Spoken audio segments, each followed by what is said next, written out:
নমস্কার, আমি জয়া দিদি। আজকে আমি মাইক্রোসফট এক্সেলের 3টা ফাংশন নিয়ে কাজ করব। ফার্স্টে যে ফাংশন নিয়ে কাজ করব সেটা হচ্ছে স্কয়ার রুট করা। এই জন্য আমরা ফার্স্টে ইকুয়াল সিলেক্ট করে স্কয়ার রুট ফাংশনটা সিলেক্ট করব। দেন আমরা যে সেলটা নিয়ে কাজ করব সেটা সিলেক্ট করব। দেন এন্টার দিলে আমাদের কাঙ্ক্ষিত রেজাল্টটা আমরা পেয়ে যাব। এইভাবে সবগুলো সেলে চলে আসবে রেজাল্ট।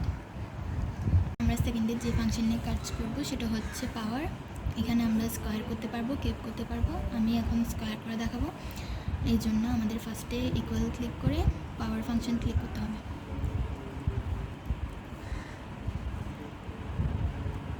এখন আমরা যে সেলটা স্কয়ার করতে যাচ্ছি সেটা ক্লিক করব।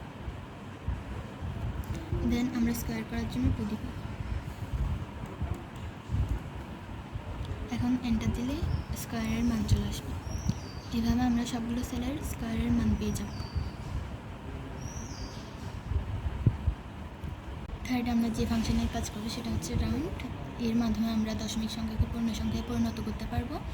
এই জন্য ফার্স্টে রাউন্ড ফাংশনটা সিলেক্ট করতে হবে। এখন আমরা যে সেলকে পূর্ণ সংখ্যায় পরিণত করতে চাইবো সেই সেলটাকে সিলেক্ট করব।